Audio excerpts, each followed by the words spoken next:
I will show you how to use microwave oven. First, ready your microwave oven. Get the food that you want to heat. The next step is to plug in your microwave.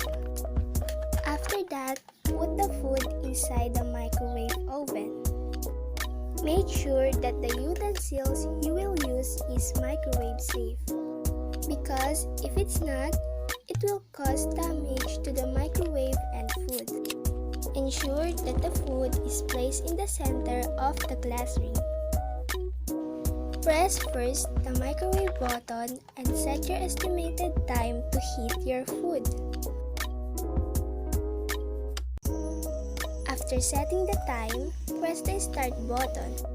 While heating, keep a distance in front of the microwave to protect yourself from microwave radiation.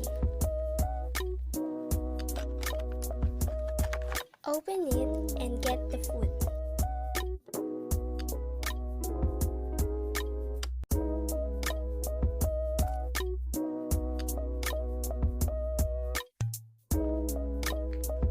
After that, don't forget to unplug it.